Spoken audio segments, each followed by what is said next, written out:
Bonsoir à tous et bienvenue à notre deuxième conférence du cycle 2019-2020 de l'Observatoire de la modernité consacrée à la question du peuple. Ce soir, la question a pu surprendre certains, d'autres au contraire ont trouvé qu'il y avait une évidence à traiter ce sujet sous cette forme-là.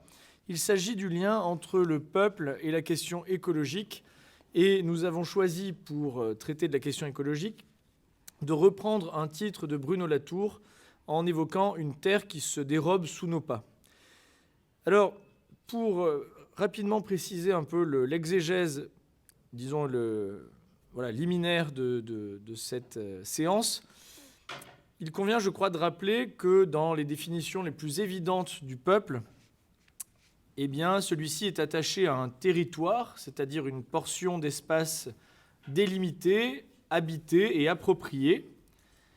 Et précisément, si on assiste aujourd'hui, d'un côté en particulier de l'échiquier politique, encore que les choses soient plus mouvantes qu'elles en aient l'air, au renouveau d'une certaine idée d'enracinement et d'identité, certains allant jusqu'à redouter justement des crispations identitaires, eh bien, il y a une tension avec deux autres idées fortes de notre époque. La première est un universalisme de bonne loi, largement partagé, conscience d'une unité du monde qui peut aller jusqu'à une forme de mondialisme, c'est-à-dire d'exaltation d'une mondialisation qui s'impose à nous, mais dont on voit avant tout les chances inouïes qu'elle représente, sorte de résolution de Babel. Et plus récemment, mais peut-être non moins déterminante, l'écologie, qui est elle aussi bien sûr liée à cette idée d'universel et qui pose fortement la question de la tension entre une planète aux problématiques évidemment globales, notamment en ce qui concerne la question climatique, mais tous les autres aspects aussi de la question environnementale, et le particulier. Notre maison brûle, avait dit notre regretté président Chirac, la terre se déroberait sous nos pas, pour reprendre l'expression de Bruno Latour, et donc nous avons une problématique très fondamentale. Le peuple renvoie-t-il à un réflexe particulariste mortifère, avec le risque souvent brandi, même si derrière il faudrait parler longuement de ce que ça signifie, et nous essaierons de le faire plus tard, de populisme, ou alors au contraire, selon l'adage anglo-saxon « small is beautiful », le peuple, avec sa dimension particulière, est-il justement la réponse par excellence à la crise écologique, renvoyant à une humilité politique dont l'étymologie nous fait bien sûr penser à l'humus, et dont on voit évidemment la coloration proprement écologique. Pour traiter cet exigeant sujet, brillamment a priori, et je pense a posteriori aussi, nous avons la grande joie de recevoir Elisabeth Geffroy, jeune agrégée de philosophie, ancienne étudiante à l'École normale supérieure et qui a publié l'année dernière la toute première biographie en langue française consacrée à Dorothy Day, que je vous laisserai découvrir par vous-même. Elle traite de cette question ce soir, la question que nous avons présentée, avec bien sûr la richesse de sa pensée propre, mais aussi le soutien de la pensée du philosophe, sociologue et anthropologue Bruno Latour, dont les travaux sont aujourd'hui très largement célébrés, à défaut d'être connus suffisamment souvent. Mais je pense que nous n'avons pas fini de parler de lui. Merci Elisabeth, nous t'écoutons avec plaisir. Merci Louis. Donc, quel peuple sur une terre qui se dérobe sous nos pas, c'est le sujet qui va nous occuper aujourd'hui. C'est un sujet qui fait le lien entre la politique et l'écologie. C'est un lien qui ne surprend pas philosophiquement, puisque Aristote nous a appris qu'une cité, un corps politique est structuré autour de la notion de bien commun. Et ce bien commun, Aristote lui donne deux pôles. D'une part, le pôle des conditions de possibilité de la survie de la cité. Donc dans le bien commun, il y a le fait qu'on puisse tous survivre. Et d'autre part, le pôle non plus simplement du vivre, mais du bien vivre, donc qui est la bonne vie de la multitude, la justice et l'amitié civique, l'autarcie de la cité. Et on est à une époque où on a pu penser qu'on avait relégué dans un hors du champ politique la question de la pure survie et de la subsistance pour s'intéresser simplement au pôle du bien vivre. Et il semble que l'écologie, et notamment les mutations, et appelons-la peut-être catastrophe écologique actuelle, fait re-rentrer par effraction la question de la subsistance et des conditions de survie dans le champ politique. Alors, avant d'aller plus loin, je fais simplement un préalable, c'est-à-dire que le propos que je vais développer là se fait sur une hypothèse de travail, qui est une hypothèse de travail qui est fondée scientifiquement, et qui est celle de la réalité de la mutation écologique qui se déroule en ce moment même. Donc nous affirmons, nous partons du principe, que oui, il y a un bouleversement climatique d'origine humaine, il a lieu dans des proportions qui sont totalement inédites, et donc un enjeu se pose à nous, qui est certes la question du réchauffement climatique, mais de façon plus concrète encore, celle de la préservation de la biodiversité, et donc pour nous, des conditions de vie d'un monde habitable. Cela revient également à dire que nous vivons dans cette époque qui est celle de l'Anthropocène, qui est un concept que développe beaucoup notamment Bruno Latour. Et cet Anthropocène, cela revient à dire que nous vivons dans une époque où l'action globale de l'humanité a atteint un niveau géologique. Bruno Latour développe d'ailleurs, essaye de réhabiliter la figure de la déesse Gaïa, qui était la déesse de la Terre, et il utilise ce terme-là pour désigner la Terre, puisque Gaïa était une déesse au mauvais caractère, très remuante, qui rend coup pour coup, et qui a sa propre puissance d'agir. Donc il essaye de reprendre ce terme pour désigner la Terre, pour nous rappeler que la Terre interagit avec nous et qu'elle n'est pas simplement cette puissance inerte sous nos pieds. Alors face à cet état des choses, quelles sont les réactions humaines ? D'une part, si on prend le commun des mortels, le fameux peuple notamment, on a affaire à deux attitudes possibles, soit une forme d'indifférence plus ou moins bien dissimulée, qui s'accompagne donc d'une inaction, soit d'une inquiétude souvent sincère, mais qui débouche également sur une forme d'inaction, puisque le problème auquel on se confronte paraît trop écrasant et donc paralyse nos capacités d'action. On se tourne alors plutôt vers nos dirigeants économiques et politiques, en se demandant comment eux réagissent à cette situation nouvelle. Et Bruno Latour, toujours lui, établit, pour rendre compte des réactions de nos élites, une comparaison avec le Titanic. Je le cite, « Les classes dirigeantes comprennent que le naufrage est assuré. Ils s'approprient les canaux de sauvetage, demandent à l'orchestre de jouer assez longtemps des berceuses afin qu'elles profitent de la nuit noire pour se carapater avant que la gîte excessive alerte les autres classes. » Alors ça peut paraître un peu catastrophique, un peu cynique peut-être injustement cynique, mais quand on pense que Elon Musk est en train de songer à son avenir futur peut-être en Nouvelle-Zélande et qui s'achète une grande maison là-bas, puisque c'est censé être le coin de la Terre qui sera le moins concerné par le réchauffement climatique et les mutations écologiques, ça laisse songeur. Et on peut aussi penser aux fameux banquiers de la City qui investissent dans des maisons en Suède ou en Norvège. Donc ceci étant dit, ces liminaires étant posés, je précise un peu plus mon sujet, notamment cette fameuse notion de peuple. On peut constater qu'aujourd'hui, autant dans la réflexion que dans la pratique politique, le peuple est devenu un ovni, c'est-à-dire littéralement un objet non identifié.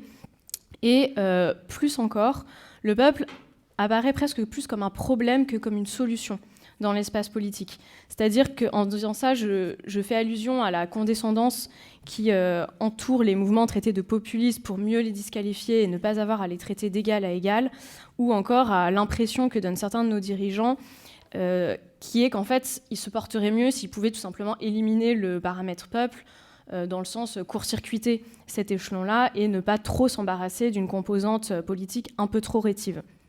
Donc un des enjeux politiques est alors de redonner au peuple un vrai rôle politique, démocratique, et d'en faire un élément de résolution des problèmes et non pas le problème en lui-même. Donc ça va être un des partis pris de notre propos. Dans un premier temps, je vais commencer par mener une petite investigation sur le peuple, quelle réalité il recoupe, quelle est sa situation aujourd'hui. Et dans un second temps, je me concentrerai sur la notion d'action, c'est-à-dire comment est-ce qu'on va pouvoir redonner au peuple ses capacités d'action avec le pari qui est que c'est en agissant qu'on va pouvoir reconstituer un peuple vraiment unifié. Alors, je préviens tout de suite, la première partie ne sera pas excessivement joyeuse, parce qu'on affronte une réalité qui est assez complexe et bon, qui n'incite pas qu'à l'optimisme, et que, comme disait Peggy, il faut accepter de voir ce que l'on voit. Mais la deuxième partie sera plus porteuse d'espoir et porteuse de perspectives peut-être un peu plus réjouissantes. Voilà, comme ça, tout le monde est prévenu. Donc, dans un premier temps, la question du peuple, essayer de comprendre un peu mieux cette réalité aux contours assez flou et assez difficile à saisir. On pourrait commencer par une compréhension assez mauvais esprit de la question qui nous est posée, quel peuple sur une terre qui se dérobe sous nos pas, et auquel cas cette compréhension consisterait à poser cette question de la même façon qu'on demanderait à quelqu'un quelle peinture voulez-vous pour repeindre votre salon, c'est-à-dire comme si en fait les dirigeants pouvaient choisir le peuple et éventuellement le remplacer selon leur convenance. Ce qui a donné lieu à la fameuse plaisanterie de Brecht. Si un peuple a perdu la confiance du gouvernement, le gouvernement n'aurait qu'à dissoudre le peuple et en élire un autre. Bon, on peut aussi prendre une compréhension plus sérieuse de notre question, quel peuple, et comprendre que cette question sonne comme un avis de recherche. Gaël Brustier et Huilin ont publié en 2009 un ouvrage qu'ils ont baptisé « Recherche le peuple désespérément ». Donc, la question qu'on se pose, c'est quand est-ce qu'on a à rechercher quelque chose ? On est amené à rechercher une chose quand elle est portée disparue. Or, cette disparition peut prendre plusieurs formes. Notamment, je pense qu'il y a 3 options possibles. La première option, c'est que le peuple aurait disparu et qu'on devrait donc le chercher parce qu'il se serait évaporé dans la mondialisation, le néolibéralisme a eu raison de lui, donc le peuple est mort. Il conviendrait, dans ce cas, de convertir notre avis de recherche en avis de décès. Le problème, c'est que si c'est le constat qu'on pose, il faut tout cesser, cette conférence, le cycle de l'Observatoire de la modernité, enfin tout, parce que le peuple, c'est une réalité qui est héritée d'une histoire longue, c'est le fruit d'une langue, d'un destin commun, qui accouche d'une certaine culture, et c'est donc une réalité très incarnée, et Peggy explique que c'est quasiment un miracle. C'est un produit de l'histoire qui est de l'ordre du miracle. Et donc, si ce peuple, avec toute sa mystique, comme dit Peggy, son unité prépolitique, est une réussite unique, ça veut dire que s'il meurt un jour, on ne pourra pas le recréer de toutes pièces artificiellement par notre simple volonté ou par un appareil d'État. Donc, on ne souffle pas sur les braises d'un peuple mort. Donc, arrivé à ce point-là, il faut forcément espérer que le peuple n'est pas mort, et c'est l'espoir que nous faisons nôtre, ce qui nous permet donc de continuer notre propos et d'aller plus en avant dans notre quête du peuple. Donc, une deuxième option, c'est que le peuple n'est pas forcément mort, mais il se serait en quelque sorte caché. Alors, c'est l'idée d'un peuple qui serait devenu invisible. Pourquoi invisible ? Parce qu'il ne serait plus là où on l'attend, mais il se serait réfugié, il serait en quelque sorte parti sur la pointe des pieds, sans laisser d'adresse, sans faire d'histoire, et se serait réfugié dans les fameuses zones périurbaines ou la France périphérique, dont parle notamment Christophe Guilluy, ou encore dans les zones rurales, qui deviennent de plus en plus des zones à forte densité ouvrière, donc dans cette Creuse, cette Ardèche, etc., qui sont des territoires au niveau de vie inférieur à la Seine-Saint-Denis, par exemple. Donc dans ce cas, l'urgence, c'est de redonner une visibilité à ce peuple-là. Même si, dans le cas de la France, le phénomène des Gilets jaunes a quand même beaucoup contribué à rebraquer les projectoires sur ce peuple-là, cette France-là. La troisième option, donc non pas simplement un peuple mort ou un peuple caché, mais un peuple qui ne serait tout simplement plus assez consistant ou assez construit, assez existant pour qu'on arrive à le saisir.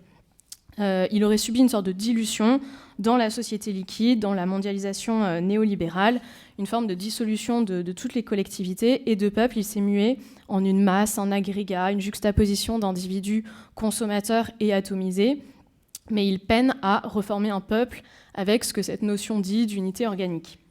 Auquel cas, notre préoccupation, ça va être de lui redonner une consistance, une réalité, de le réétoffer, donc de trouver cette unité perdue. Et on va le voir, la solution à ces deux aspects, donc l'invisibilité et la dissolution du peuple, pourra passer par le fait de redonner au peuple une vraie capacité politique.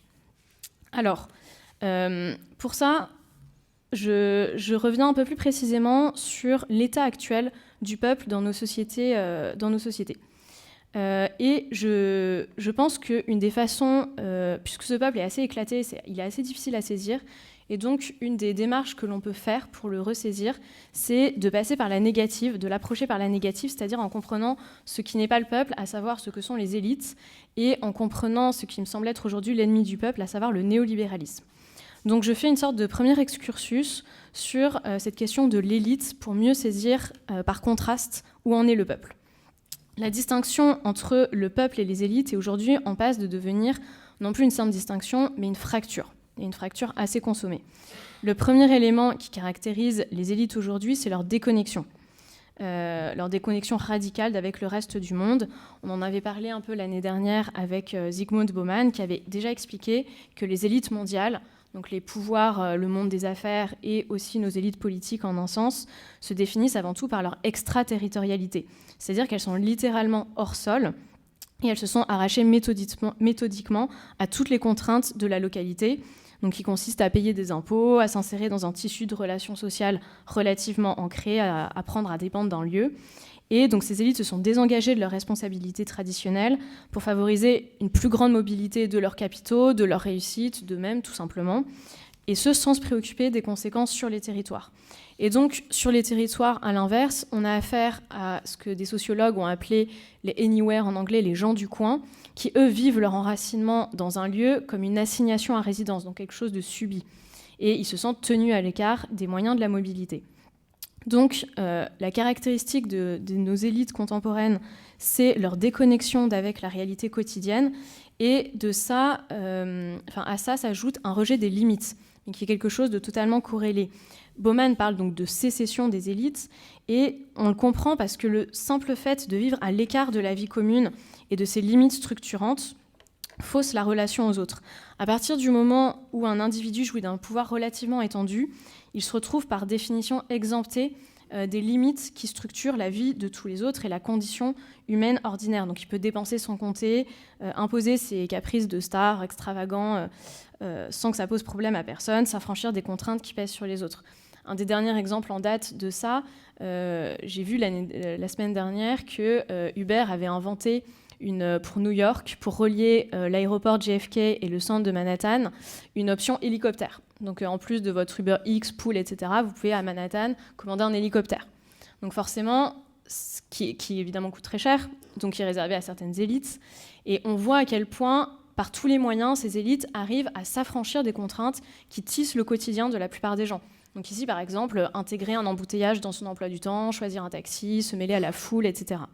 Et faire l'expérience justement du sol.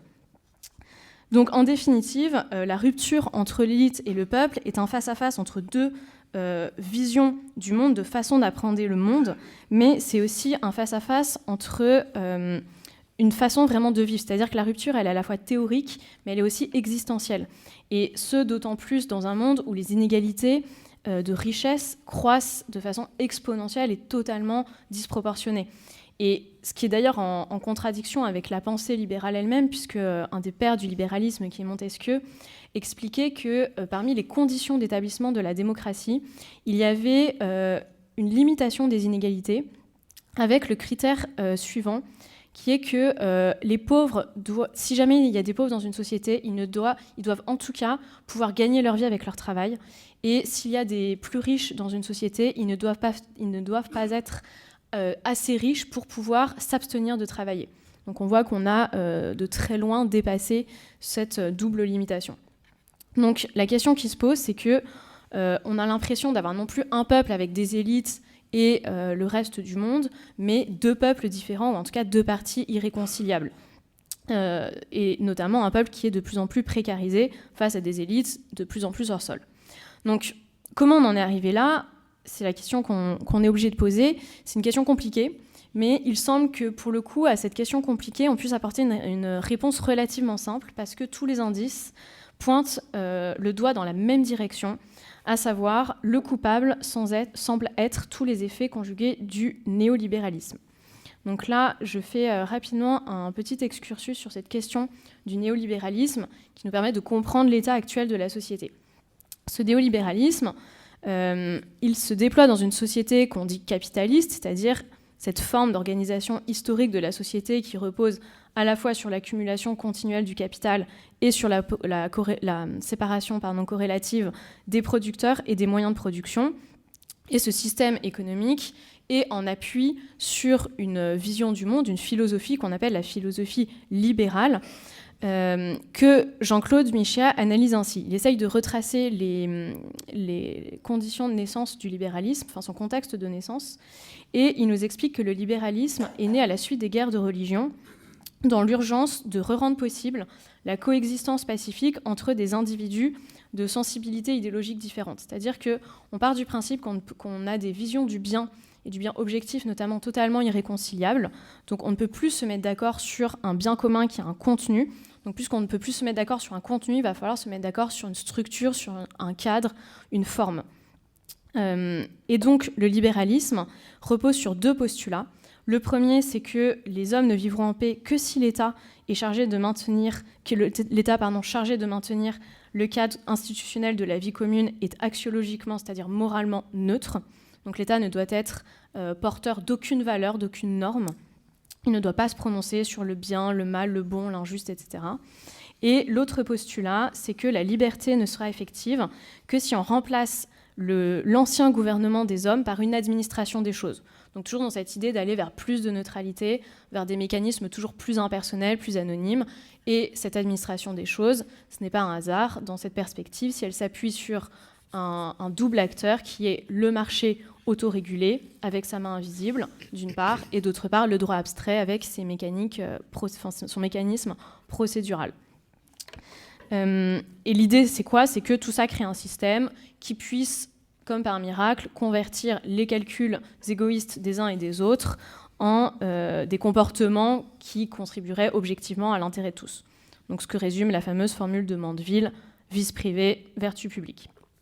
Tout ça avec en arrière-fond anthropologique et métaphysique une vision de l'individu qui n'est plus un animal politique, mais un individu atomisé, qui à l'état naturel ne serait pas un être relationnel et qui est un être doté immédiatement d'une liberté qu'il devrait préserver à tout prix. Alors ça, c'est la logique, disons, philosophique du libéralisme. Derrière, quelles ont été ces réalisations historiques? On peut se demander pourquoi un système, s'il a tant de méfaits, a pu voir le jour et se développer comme ça sous les yeux de tous. En réalité, ce qu'explique Michéa, c'est que dans un premier temps, on a pu observer les bienfaits du libéralisme, mais ces bienfaits n'étaient possibles que parce qu'ils arrivaient dans des sociétés qui étaient déjà structurées et qui notamment étaient soutenues par des cadres moraux et culturels déjà en place. Et donc le libéralisme n'a vu ses bienfaits, notamment ses bienfaits émancipateurs, que parce qu'il s'appliquait dans des sociétés qui avaient de vrais murs porteurs culturels et moraux. Les exemples qu'on peut donner de valeurs en question, c'est celle de l'honneur dans les sociétés aristocratiques, la charité dans la vision du monde chrétienne, ou encore la solidarité qui est au fondement de la sociabilité prolétarienne, ou même dans les systèmes des corporations, du compagnonnage, etc.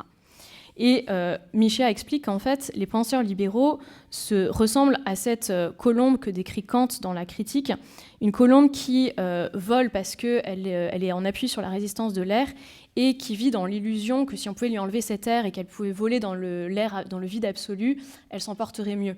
Et Michéa explique qu'en fait, il en est pareil du néolibéralisme qui produit des bienfaits tant qu'il s'exerce dans des sociétés ayant encore des murs porteurs et des cadres, des structures, et qu'une fois qu'il a lui-même dissous ces structures-là, on n'a plus affaire quasiment qu'à ses méfaits, ce qui est le cas de la société actuelle.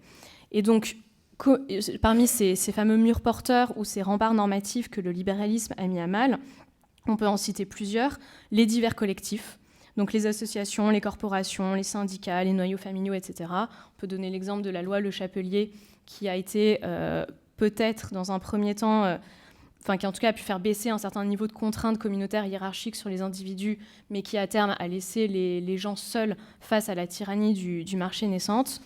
On peut penser, parmi les victimes du néolibéralisme, à certaines qualités humaines, certaines vertus, comme l'honneur, la joie, l'affection, le respect d'autrui, la curiosité, le courage, etc., l'héroïsme, l'intégrité.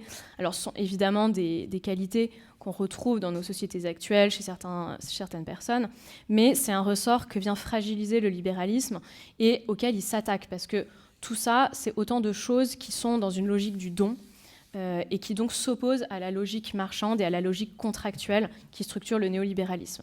Et cette logique marchande et juridique a évidemment intérêt à à créer une société où on n'a plus que des individus atomisés, seuls face à l'argent roi et l'argent régnant en maître. Donc le problème étant évidemment que toutes les sphères de la société sont touchées.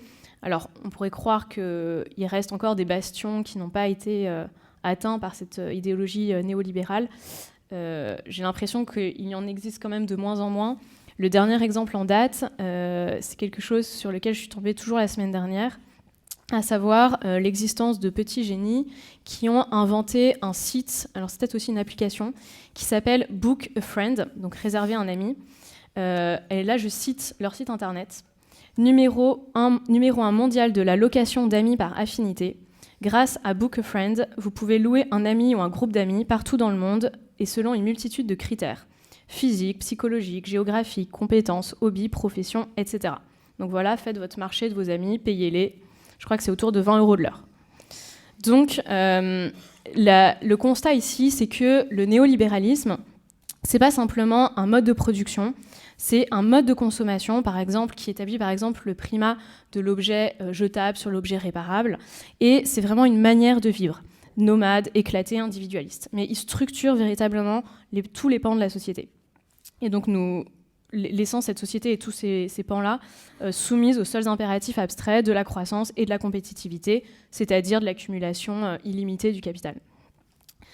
Dès lors, l'enjeu que l'on doit que l'on doit prendre en charge, c'est faire passer toute cette société atomisée qui constitue une majorité de refus, parce que l'avantage d'un ennemi aussi flagrant et qui fait autant de victimes, c'est qu'il finit par se rendre assez visible.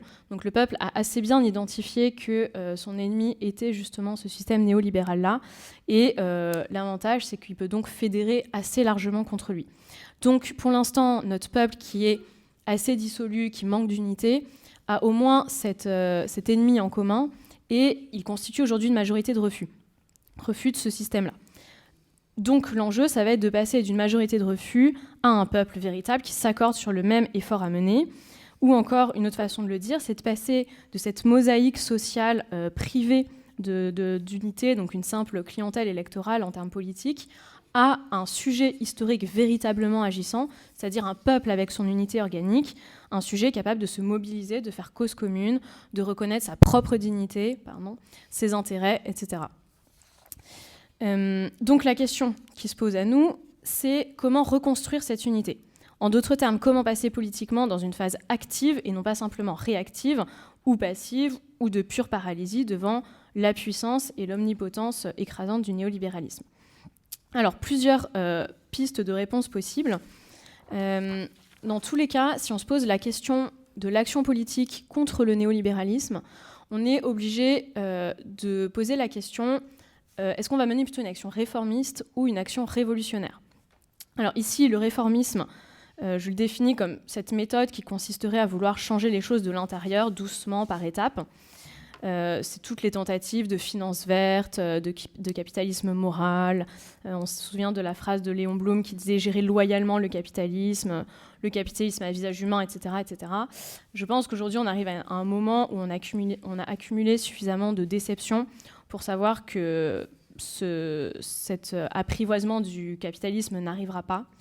En tout cas, je pense qu'il devient quasiment plus utopique de penser qu'on va réussir à le transformer de l'intérieur qu'à vouloir en sortir volontairement. Et j'en donne pour exemple la fin d'un film qui est sorti en 2015, je crois, qui s'appelle The Big Short. Donc, c'est un film qui retrace le parcours de plusieurs acteurs de la finance de Wall Street avant le krach financier de 2008, avant la crise des subprimes. Et dans ce film, donc on voit évoluer ces différents personnages, on voit qui, eux, avaient prédit ce qui allait se passer, donc ils étaient très peu nombreux, ils ont soit essayé de prévenir, soit essayé de tirer leur épingle du jeu. Et le krach arrive, et le film montre les conséquences désastreuses, donc les 8 millions de chômeurs supplémentaires aux États-Unis, les 6 millions d'Américains qui perdent leur maison, etc. donc toutes les conséquences sociales tragiques. Et le film s'arrête, la voix off reprend, en même temps que se lance quasiment le générique, et donc face à tout ce constat-là, la voix off explique que voilà, suite à tout ça, on a eu affaire à un fractionnement des grandes banques, suite à des décisions du Congrès, une réglementation des prêts immobiliers aux États-Unis, des centaines de dirigeants de banques, de fonds monétaires, enfin de fonds d'investissement, d'agences de notation qui ont dû rendre des comptes et certains qui sont passés par la case prison, l'instance de contrôle gouvernemental financière américaine, le SEC, qui aurait été réformée de l'intérieur, etc. Et là, la voix s'arrête et la voix off interrompt en disant « Non, vous inquiétez pas, je rigole ». Et en fait, elle explique que concrètement, il ne s'est rien passé. C'est-à-dire que les banques ont pris l'argent du contribuable, se sont relevées et ont tout fait pour ne pas modifier le système. Et quand on regarde ce film, et surtout quand on observe la réalité autour de nous, en fait, ça paraît surréaliste. C'est-à-dire que la réaction normale du téléspectateur, c'est de se dire « Mais c'est pas possible, comment est-ce qu'on a pu ne rien changer à ce point-là ?» Donc, si face à une telle crise, on n'a rien changé, je pense que l'idée d'une réforme douce de l'intérieur est assez... vu l'impunité du système, ça me semble être une piste assez peu crédible. Dès lors, est-ce qu'il faut immédiatement brandir la révolution, l'idée d'une révolution ?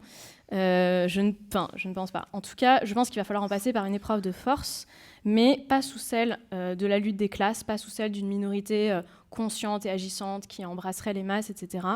Il va falloir en passer par une épreuve de force, mais qui doit mobiliser la société entière. Pour changer nos modes de production et nos façons de vivre, il faudra mobiliser extrêmement largement et donc prendre appui sur la société entière. Donc pour ça, pour cette transformation de la société, à quel genre de pistes on peut songer, sachant qu'on ne donne là qu'une simple matière à réflexion et qu'on ne peut pas pousser trop avant l'analyse. Mais l'idée, ce serait de s'appuyer sur des petites unités de production, autant que possible, qui produisent des biens robustes, réparables, des réalités utiles, et non pas simplement en poursuivant le seul critère de la rentabilité, quelle que soit l'utilité sociale d'un bien. Et ce, dans quel cadre ? Peut-être, ou par exemple, dans le cadre du distributisme que défend un Chesterton, qui est une troisième voie, qui refuse la prise d'otage entre la seule alternative entre capitalisme et socialisme d'État. Donc Chesterton recommanderait de redistribuer la propriété, pas la propriété, la petite propriété privée au sens où on l'entend, mais la propriété lucrative, donc la propriété des moyens de production, celle qui est employée pour reproduire la richesse, donc la terre, les outils, les machines, etc.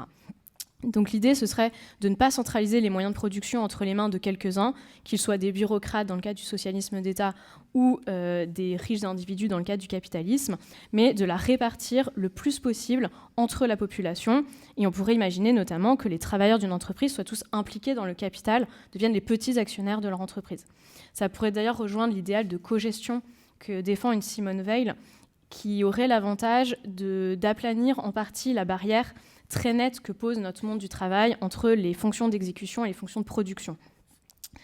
Et tout ceci, à mon sens, en accord avec le principe de la destination universelle des biens, qui est un des grands principes structurants de la doctrine sociale de l'Église et auquel est subordonnée la propriété privée, qui n'est pas tant pour la doctrine sociale de l'Église, cette propriété privée, un droit subjectif inaliénable. Cette propriété privée, c'est un choix pragmatique. C'est-à-dire que c'est un choix social qui est fait au nom du fait qu'il favorise la paix sociale et au nom du fait qu'il favorise la fluctuation des biens. Mais il reste subordonné à ce garde-fou incontournable qui est la destination universelle des biens. Et surtout, la doctrine sociale de l'Église rappelle que les moyens de production, donc là je les cite, ne sauraient être possédés contre le travail et ne peuvent être non plus possédés pour posséder. En outre, un autre rappel fondamental est que le travail est un droit fondamental de l'homme, justement, et que le chômage de masse est une calamité sociale. Ce sont leurs propres termes. Et donc, si vous voulez, une fois que vous faites ce constat-là, quoi qu'il en soit, l'incitation, c'est qu'il faut changer radicalement le système. Parce que si vous êtes dans un système qui est basé sur la croissance, une croissance qui va être de plus en plus limitée, et un système qui interdit le plein emploi, de toute façon, il y a quelque chose qui est fondamentalement dysfonctionnel. Et donc, il faut réinventer quelque chose et faire preuve d'une imagination politique, économique, mais on ne peut plus se contenter de l'existant. Donc, je pense aussi que ces réformes d'ordre plus économique doivent s'accompagner d'une réforme politique sur laquelle je vais passer assez rapidement, mais l'idée, ce serait d'abriter nos structures démocratiques contre l'hubris du pouvoir, contre sa tentation à l'illimitation, à la confiscation. Ça peut passer par un retour aux sources de la démocratie telles que l'avaient inventées les Grecs, donc soumettre certaines fonctions, par exemple au tirage au sort, ou en tout cas un système mixte entre tirage au sort et élection ou désignation. Ça fait allusion aussi à une rotation indispensable des mêmes fonctions politiques, la nécessité pour les gouvernants de rendre compte de leur gestion au sortir de leur mandat, peut-être une non-éligibilité de certaines fonctions. Enfin, je pense qu'on peut inventer beaucoup de choses, mais il faudra également refonder notre cadre démocratique, je pense. Alors, en disant ça, je donne surtout des mesures politiques et économiques. Je précise simplement que je n'oublie pas la composante culturelle du peuple. On a défini le peuple notamment, enfin aussi en tout cas par son histoire qui accouche de certaines mœurs, de pratiques culturelles, de rituels sociaux, etc. Alors, il faudrait, je pense, pour recréer l'unité du peuple, prendre des mesures plus proactives en termes culturels. Mais de toute façon, je pense que lutter contre le néolibéralisme et l'individualisme, c'est aussi redonner une chance à la culture de s'exprimer et redonner une chance au peuple de refaire parler sa composante culturelle qui, pour l'instant, est relativement mis en berne. Donc, ceci étant posé, puisque telles sont les solutions possibles, enfin les solutions, en tout cas les pistes de solutions possibles, la question maintenant c'est celle de l'impulsion et de la mise en mouvement. Qu'est-ce qui va faire qu'on va enfin pouvoir se décider tous collectivement à changer de mode de production, de mode de vie? Je pense qu'ici, il faut instaurer un lien, non pas simplement d'heureuse coïncidence, mais bien de nécessité, entre la question du peuple et celle de l'urgence écologique. Alors, plusieurs arguments me semblent converger pour établir un double constat. Le premier, c'est que, d'une part, c'est que le peuple est le plus à même de mener la lutte écologique. Et le second constat, c'est que ce combat écologique, en retour, sera le plus à même de redonner au peuple dispersé son unité et sa consistance. J'ajoute qu'il y a une forme d'urgence corrélative, c'est-à-dire que si on ne gère pas mieux la rareté de nos ressources et ce qui est en train de se passer écologiquement, c'est la société entière qui pourrait se dissoudre. Et pour appuyer ça, je reprends le modèle de société qui est celui de Hobbes, qui n'est pas forcément celui qui nous convainc le plus, mais qui est en tout cas un de ceux sur lequel est fondée la société moderne. Hobbes explique que dans l'état de nature, qui est son modèle théorique, sa fiction pour penser la société, les hommes sont en proie à leurs désirs, ils poursuivent leurs désirs, c'est ce qui les met en mouvement, et ce désir est par nature illimité. Et donc plein d'hommes avec un désir illimité finissent par rentrer en compétition parce que les objets de désir sont, eux, illimités. Et c'est cette compétition sur les objets de désir qui crée la guerre de tous contre tous et qui va inciter les hommes à entrer aux sociétés et à passer ce fameux contrat social qui instaure l'état de droit, qui arrache une partie de leur liberté aux hommes, mais pour leur rendre une liberté qui est une liberté civile. Donc la base du contrat social, pour Hobbes, c'est la rareté des ressources. Et avec la crise écologique, cette même rareté des ressources qui peut mener en fait à des guerres civiles, ce qui n'est pas forcément une fiction, enfin une projection totalement fictionnelle à moyen terme, on fera qu'on sera dans une situation où ce qui justifiait la société, à savoir sauvegarder sa vie parce qu'on est dans le cadre d'une paix sociale et non plus d'une guerre de tous contre tous, n'existera plus.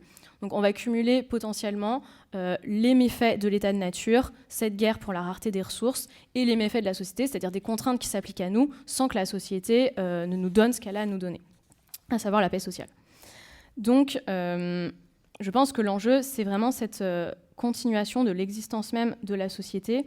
Et François Ruffin, qui en ce moment, qui a publié dernièrement un livre, le député François Ruffin, je pense, dit exactement la même chose quand il donne l'alerte en expliquant que si on ne règle pas urgemment à la fois la question sociale et la question écologique, la France risque de devenir Gotham City. Donc, ce peuple, comme étant celui qui va mener l'action qui va lui permettre de ressaisir son unité, et notamment la question et ses capacités d'action. L'avantage de l'écologie, et ce pourquoi je fais ce lien, c'est que je pense que l'unité du peuple peut se refaire autour d'un récit fédérateur qui esquissera les traits d'un futur souhaitable. Beaucoup des grands récits qui structuraient les sociétés sont morts, que ce soit celui du marxisme, celui du consumérisme. Et les mutations écologiques peuvent nous offrir l'occasion peut-être de reconstruire un récit qui nous enjoint tout simplement de sauver nos conditions de vie, à condition bien sûr de ne pas le transformer en idéologie ou en concept abstrait et en l'arrimant toujours à la réalité quotidienne, mais je pense qu'il pourrait donner cette espèce d'élan au peuple et qui lui permettrait de renouer avec sa capacité d'action. Pourquoi cet éloge de l'action ? Parce que l'action a la capacité de créer son propre agent, c'est-à-dire de transformer ceux qui passent à l'action. Les insurrectionnistes du Comité Invisible avaient vu ça. Ils écrivaient en 2014 « Si l'on dit que le peuple est dans la rue, ce n'est pas un peuple qui aurait existé préalablement, c'est au contraire celui qui préalablement manquait.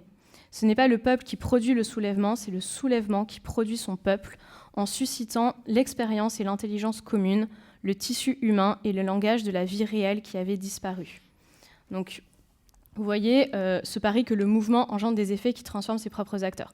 Donc ici, un peuple qui se soulève pas forcément de façon insurrectionnelle, mais qui décide de changer de façon de vivre, peut se recréer lui-même et se redonner une unité, à condition, bien sûr, que cette projection du futur soit conditionnée à un ressaisissement de son passé, de son histoire, de ses fondations, etc. Oui, je passe rapidement parce que je sens que le temps passe. J'en arrive donc un peu plus rapidement à cette deuxième partie qui est consacrée à la capacité d'action du peuple, qui sera celle qui sera même de l'aider à se ressaisir, en expliquant que les mesures à mener seront des mesures qui seront forcément politico-écologiques. Ici, écologie pris dans un sens qui est totalement réinventé, réinvesti, puisque le triste spectacle que nous donne l'écologie politique aujourd'hui n'est pas très convaincante, ni en termes d'efficacité, ni en termes d'idéal proposé. Donc la question qui nous vient à l'esprit, c'est quels acteurs et quelles actions selon quelles échelles d'action ? Alors les échelles d'action possibles, ce sont les échelles internationales ou éventuellement supranationales, selon le principe qui dit à problème global, résolution globale. On a également l'échelle étatique, puisqu'après tout, les États restent les grands décideurs des temps, du moins quand ce ne sont pas les GAFAM et les autres, ou encore la question du local, qui apparaît comme le lieu de l'action par excellence, puisque c'est le niveau sur lequel on a l'impression d'avoir une emprise. Donc c'est celui qui pourrait être peut-être le niveau du peuple, sachant que dans tous les cas, il faudra toujours articuler ces différents niveaux au principe de subsidiarité, qui consiste à dire que tout ce qui peut être confié à un échelon inférieur doit l'être, et que ce n'est pas à l'échelon supérieur de prendre en charge la chose en question. Alors, pour essayer de comprendre l'articulation de tous ces niveaux, je vais m'appuyer sur la pensée du fameux Bruno Latour, qui remet en vigueur, ou plutôt qui réinvestit et réhabilite la notion de territoire. Pour ça, il explique que nous entrons dans un nouveau régime climatique. L'ancien régime climatique, c'est celui qui pensait que les ressources naturelles étaient inépuisables et qui a bâti la modernité sur ce postulat-là, qui est aujourd'hui, on le sait, un postulat faux. Donc le nouveau régime climatique, c'est celui qui est fondé sur le fait que le monde n'est pas composé d'une part d'une nature inerte, immobile, à l'histoire géologique vieille de plusieurs milliards d'années, et d'autre part d'une culture qui serait l'apanage et la caractéristique de l'humanité, qui elle est apparue il y a quelques millénaires. Donc le nouveau régime climatique postule que nous vivons dans un monde, fait voler en éclats cette dichotomie nature-culture, et explique que nous vivons dans un monde où la nature elle-même est composée d'une infinité d'instances dotées de puissance d'agir, d'agency en anglais, c'est-à-dire que les végétaux, les insectes, les éléments, les bactéries, enfin tout ce qui constitue le monde dans lequel nous sommes jetés, ne sont pas inertes, mais qu'elles ont elles-mêmes une forme de puissance d'agir, c'est-à-dire qu'elles tentent d'influer sur l'environnement et de survivre également. Donc l'idée, ce n'est pas de les suranimer, de leur donner une intentionnalité ou d'en faire des sortes de sous-hommes, mais il ne s'agit pas non plus de les désanimer totalement. Et donc ce nouveau régime climatique, c'est celui qui sait que nous sommes dans un environnement qui réagit à nos actions. Et donc toute vision politique et philosophique doit tenir compte de ce fait central, massif, que l'on ne peut plus ignorer, à savoir la Terre réagit à nos actions. Nous sommes dans une forme de géohistoire, c'est-à-dire d'hybridation entre la géologie et l'histoire humaine. Alors, Bruno Latour, pour expliquer comment investir ce nouveau régime climatique, donne une métaphore qui est la métaphore de l'avion, qui consiste à dire que l'humanité serait embarquée dans un avion et le pilote fait une annonce aux passagers il explique que nous n'avons plus de lieu pour atterrir. C'est-à-dire qu'on s'acheminait vers un lieu qui était le global. L'humanité mondialisée marchait vers le global. Et ce lieu n'existe plus. Pourquoi ? Parce que le global, c'est cette échelle où on a pu penser qu'on avait ces ressources illimitées. On sait que les ressources ne sont plus illimitées, donc on ne peut plus vraiment viser le global. Donc là, on a plusieurs solutions. La question qui se pose à nous, c'est où atterrir, d'où le titre de son dernier ouvrage. Et on a plusieurs solutions. La première solution, ce serait un retour au local. Le local, c'est ce lieu enraciné, mais que Bruno Latour met sous le signe de l'exaltation d'une identité parfois fantasmée et sous le signe d'une possession vue comme exclusive du sol. C'était aussi le point de départ initial de l'humanité. Donc il pense que ce n'est pas la bonne échelle ou la bonne polarité. Donc le global n'est plus vraiment possible, le local ne lui semble pas être la bonne solution. Donc là, on a le choix entre deux nouvelles choses. La troisième option, ce serait le hors-sol.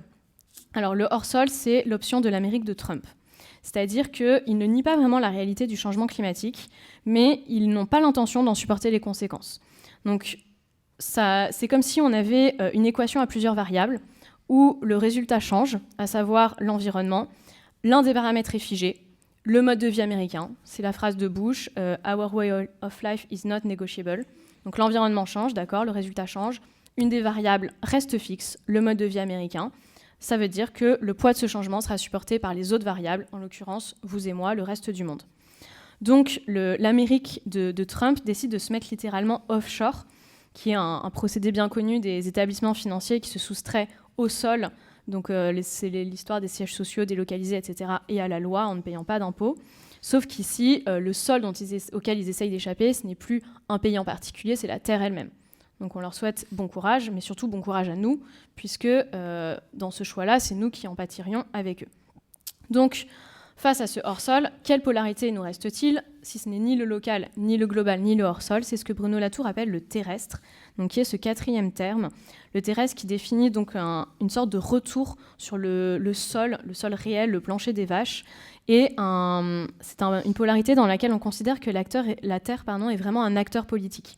Donc on a affaire à une politique qui devient une géopolitique, donc qui considère la Terre en tant qu'agent et qui essaye de la prendre en compte.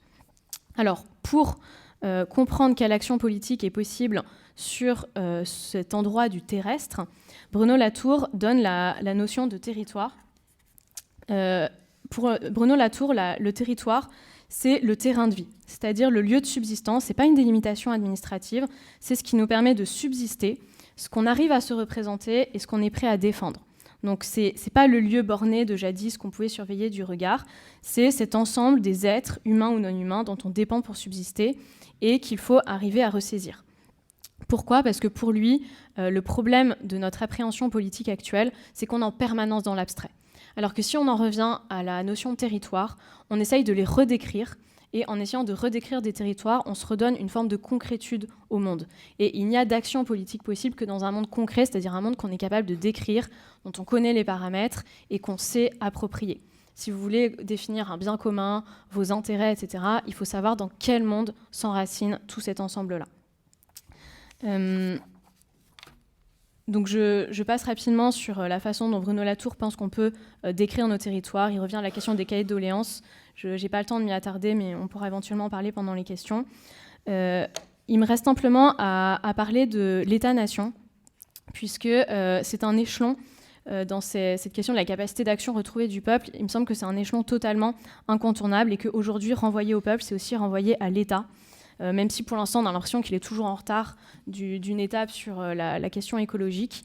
Pourquoi ? Parce qu'il n'y a de peuple que par rapport à un bien commun, et le bien commun aujourd'hui existe surtout à l'échelle de l'État-nation, qui est le lieu de la politique encore par excellence, c'est-à-dire le seul où peut-être on peut réaliser le bien commun sous une forme réaliste et non pas simplement idéologique, projetée ou fantasmée.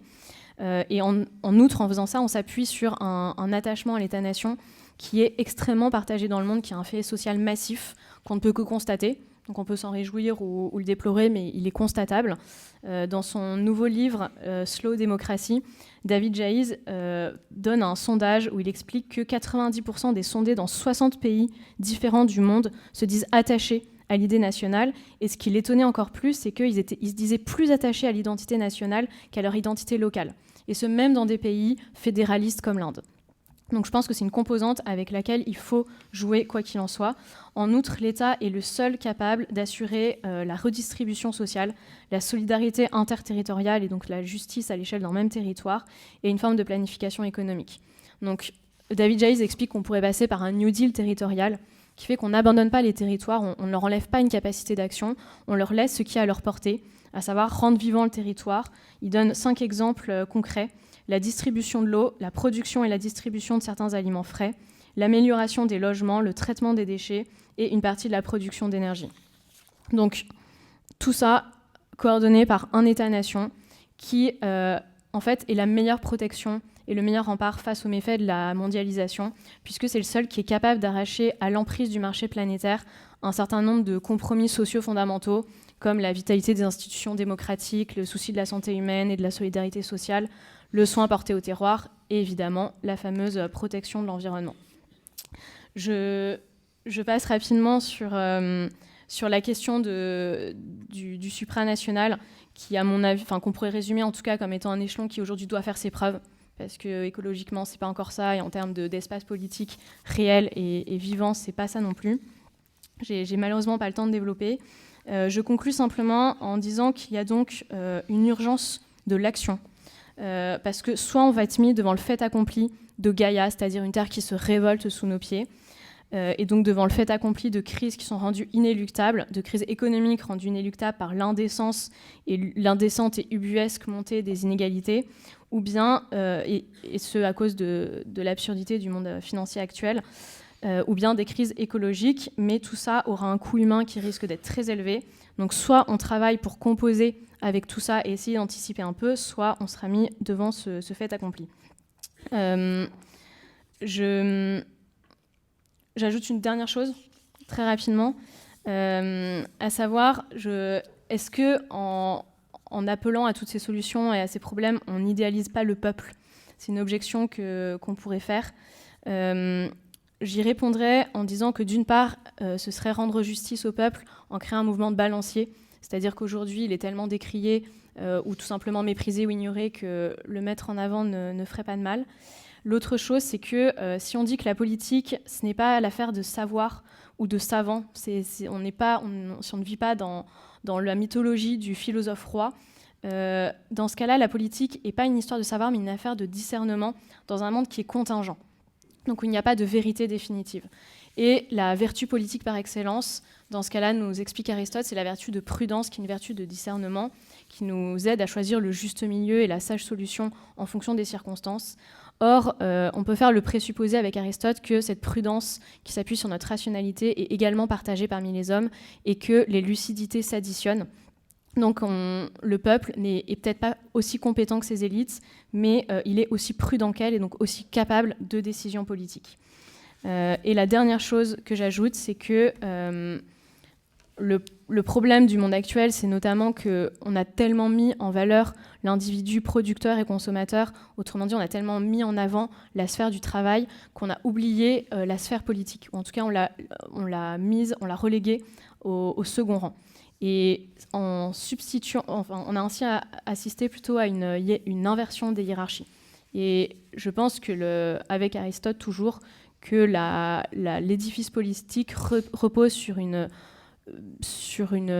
vision finalisée qui est que le bien commun est la finalité architectonique. Et c'est à cette finalité-là qu'on doit subordonner et ordonner toutes les autres finalités, dont la finalité économique.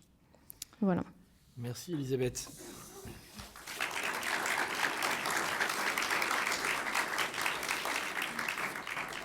C'est un exposé dense et je crois qu'on peut saluer l'effort de synthèse considérable que le cadre imparti a imposé à Elisabeth Geffroy et qui a su, bon an, mal an, s'y contraindre. Alors, justement, première question, ce qui me permet aussi de revenir à un propos que tu as résumé par contrainte. Quid de ces cahiers de doléances de Bruno Latour? Alors, Bruno Latour revient sur la situation de la France de 1789. Il explique que... alors, il sépare l'épisode des cahiers de doléances de l'épisode révolutionnaire. Pour lui, c'est deux choses distinctes. Et en fait, pourquoi les cahiers de doléances? Parce que Louis XVI s'est trouvé face à une situation qui lui semblait tellement insaisissable qu'il s'est tourné vers le peuple. Et la lettre de Louis XVI aux Français montre l'incertitude qu'il accepte d'exposer au peuple, et donc il associe le peuple en disant, écoutez, voilà, faites-moi remonter vos doléances, redécrivez-moi vos territoires, quelles sont vos conditions de vie, quelles sont les injustices que vous rencontrez, quelles sont les personnes contre lesquelles vous avez des griefs, etc. Et en fonction de ça, faites remonter des propositions. Et pour Bruno Latour, ça a été un moment de constitution politique du peuple français, un moment de cimentation très forte. Et il pense qu'il faudrait aujourd'hui en repasser par là. Donc refaire nos cahiers de doléances aujourd'hui, c'est redécrire nos territoires. C'est-à-dire notamment comprendre de quoi on dépend. Est-ce qu'on dépend de l'eau, d'Internet, enfin essayer de faire une chaîne, de rétablir la chaîne causale, logique de toutes les choses dont on dépend aujourd'hui pour mieux comprendre sur quel sol on est appuyé. Et pour lui, il y aurait un avantage politique qui est de reconstituer un espace public.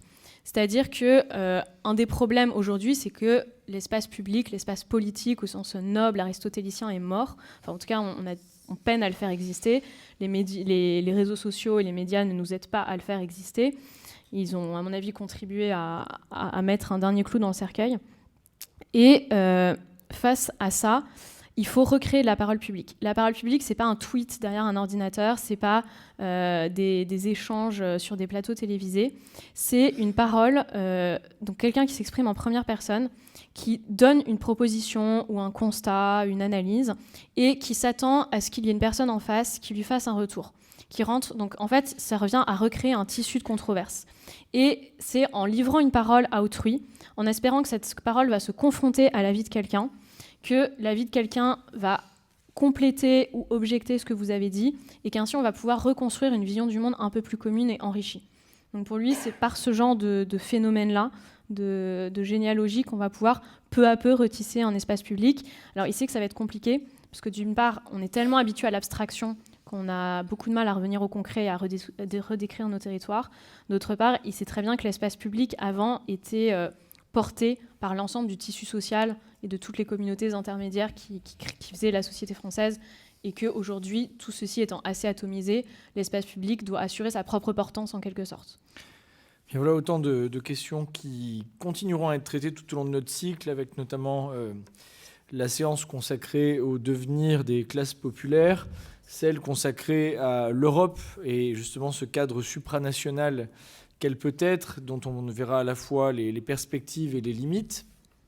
Et nous voyons aussi que tout le travail qui a été fait en amont sur la société liquide est largement réutilisable sur cette question de l'articulation entre le peuple et la question écologique, la question climatique en particulier. Alors voilà, un grand merci à tous ceux qui sont venus très nombreux ce soir. Un grand merci aussi à tous les téléspectateurs de KTO qui nous suivent fidèlement. Rendez-vous dans très peu de temps, le mois prochain pourrait-on dire, mais en réalité ce mois prochain c'est la semaine prochaine, pour une séance sur ces classes populaires, justement avec le politologue Stéphane Rosès et le père Drouin qui a beaucoup travaillé du côté pastoral sur ces questions populaires. Il s'agira à la fois d'évaluer la vivacité culturelle, la vivacité politique de ces classes populaires et de savoir si elles sont toujours un outil qui fonctionne pour décrire le contexte économique et politique actuel. Voilà, un grand merci à Elisabeth Geffroy et à très bientôt.